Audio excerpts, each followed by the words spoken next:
Ismene, dear sister, you would think that we had already suffered enough for the curse on Oedipus. I cannot imagine any grief that you and I have not gone through. And now, have they told you the new decree of our King Creon? I've heard nothing. I know that two sisters lost two brothers, a double death in a single hour, and I know that the Argive army fled in the light. But beyond this, nothing. I thought so.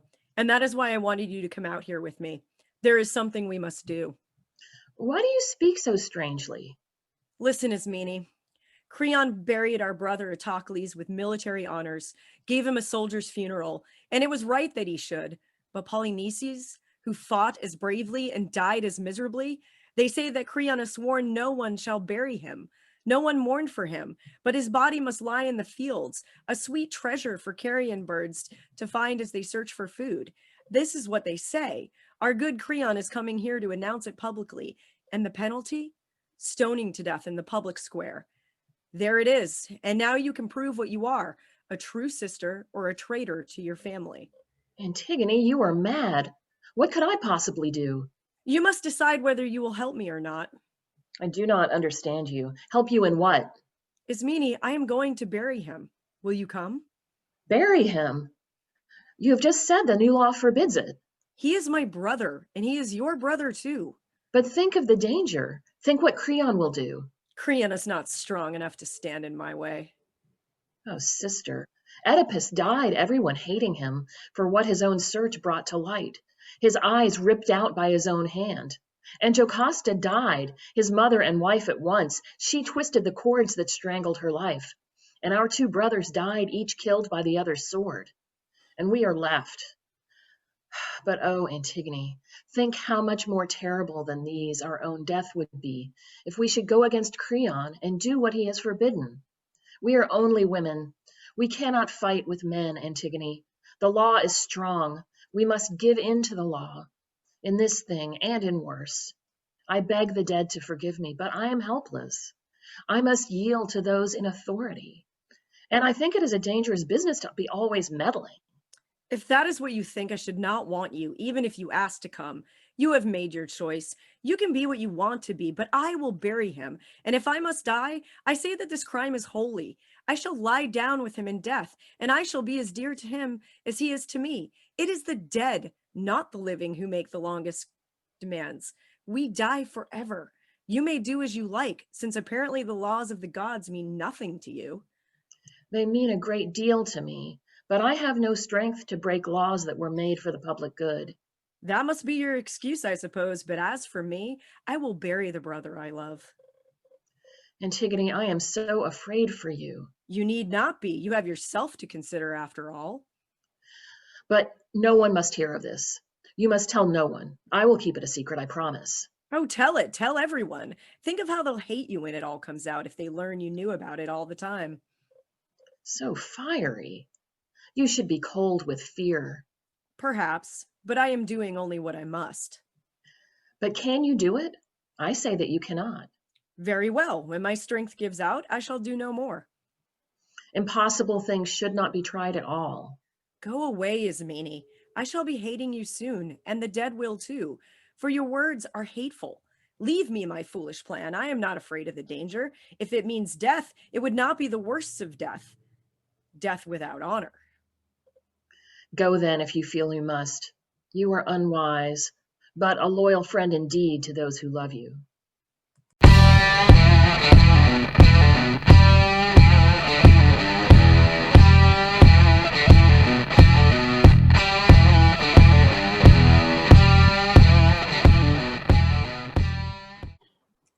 But now at last, our new king is coming, Creon of Thebes, Maniacus' son.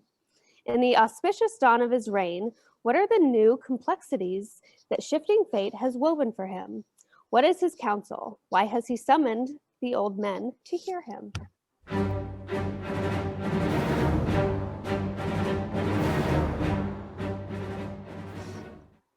Gentlemen, I have the honor to inform you that our ship of state, which recent storms have threatened to destroy, has come safely to harbor at last, guided by the merciful wisdom of heaven. I have summoned you here this morning because I know that I can depend upon you. Your devotion to King Laius was absolute. You never hesitated in your duty to our late ruler Oedipus. And when Oedipus died, your loyalty was transferred to his children. Unfortunately, as you know, his two sons, the princes, Eteocles and Polynices, have killed each other in battle. And I, as the next in blood, have succeeded to the full power of the throne. I am aware, of course, that no ruler can expect complete loyalty from his subjects until he has been tested in office. Nevertheless, I say to you at the very outset that I have nothing but contempt for the kind of governor who is afraid, for whatever reason, to follow the course that he knows is best for the state. And as for the man who sets private friendship above the public welfare, I have no use for him either. I call God to witness that if I saw my country headed for ruin, I should not be afraid to speak out plainly. And I need hardly remind you that I would never have any dealings with an enemy of the people. No one values friendship more highly than I, but we must remember that friends made at the risk of wrecking our ship are not real friends at all. These are my principles at any rate, and that is why I have made the following decision concerning the sons of Oedipus. Eteocles, who died as a man should die, fighting for his country, is to be buried with full military honors, with all the ceremony that is usual when the greatest heroes die.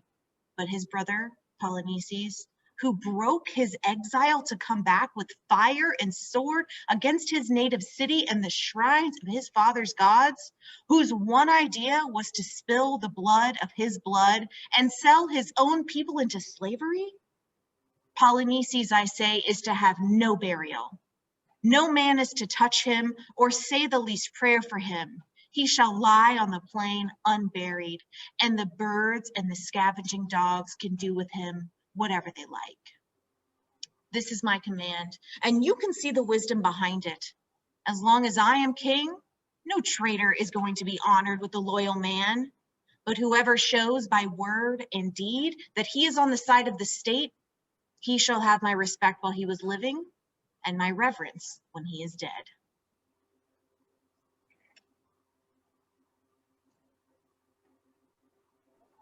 If that is your will, Creon, son of Maniacus, you have the right to enforce it. We are yours. That is my will. Take care that you do your part. We are old men. Let the younger ones carry it out. I do not mean that. The sentries have been appointed. Then what is it that you would have us do? You will give no support to whoever breaks this law. Only a crazy man is in love with death. And death it is. Yet money talks, and the wisest have sometimes been known to count a few coins too many. I'll not say that I'm out of breath from running, King, because every time I stopped to think about what I have to tell you, I felt like going back. And all the time, a voice kept saying, "You fool, don't you know you're walking straight into trouble?" And then another voice, "Yes, but if you let somebody else get the news to Creon first, it'll be even worse than that for you." But good sense won out. At last, I hope it was good sense. And here I am with the story that makes no sense at all, but I'll tell it anyhow because, as I say, what's going to happen is going to happen. And come to the point. What have you to say? I did not do it. I did not see who did it. You must not punish me for what someone else has done. A comprehensive defense. More effective, perhaps, if I knew its purpose. Come, what is it? A dreadful thing. I don't know how to put it. Out with it. Well then, the dead man, Polynices, out there, someone, new dust on the slimy flesh, new dust. Someone has given it burial that way and gone. And the man who dared to do this? I swear, I do not know. You must believe me. Listen, the ground was dry, not a sign of digging. No, not a wheel track in the dust, no trace of anyone. It was when they relieved us this morning, and one of them, the corporal, pointed to it. There it was, the strangest, Look, the body just mounded over with light dust, you see. No burial, not buried, really, but as if they'd covered it just enough for the ghost's peace. And no sign of dogs or any wild animal that had been there. And then what a scene there was. Every man of us accusing the other. We all proved the other man did it. We all had proof that we could not have done it. We were ready to take hot iron in our hands, walk through fire, swear by the gods. It was not I. I do not know who it was, but it was not I. And then, when this came to nothing, someone said a thing that silenced us and made us stare down at the ground. You had to be told the news, and one of us had to do it. We threw the dice, and the bad luck fell to me. So here I am. No happier to be here than you are to have me. Nobody likes a man that brings bad news. I have been wondering, King, can it be the gods have done this? Stop! Must you doddering wrecks go out of your heads entirely? The gods? Intolerable! The gods favor this corpse? Why? How had he served them? Tried to loot their temples? Burn their images? Yes, and the whole state and its laws with it? Is it your senile opinion that the gods love to honor bad men? A pious thought. No. From the very beginning, there have been those who have whispered together, stiff-necked anarchists putting their heads together, scheming against me in alleys. These are the men, and they have bribed my own guard to do this thing? Money! There's nothing in the world so demoralizing as money. Down go your cities, homes gone, men gone, honest hearts corrupted, crookedness of all kinds, and all for money? But you, I swear by God and by the throne of God, the man who has done this thing shall pay for it. Find that man, bring him here to me, or your death will be the least of your problems. I'll string you up alive, and there will be certain ways to make you discover your employer before you die. And the process may teach you a lesson you seem to have missed. The dearest profit is sometimes all too dear. That depends on the source. Do you understand me? A fortune won is often misfortune. King, may I speak? Your very voice distresses me. Are you sure that it is my voice and not your conscience? By God, he wants to analyze me now. It is not what I say, but what has been done that hurts you. You talk too much. Maybe, but I've done nothing. Sold your soul for some silver, that's all you've done. How dreadful it is when the right judge judges wrong. Your figures of speech may entertain you now, but unless you bring me the man, you will get little profit from them in the end.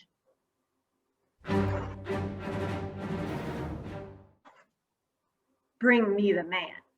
I'd like nothing better than bringing him the man. But bring him or not, you have seen the last of me here.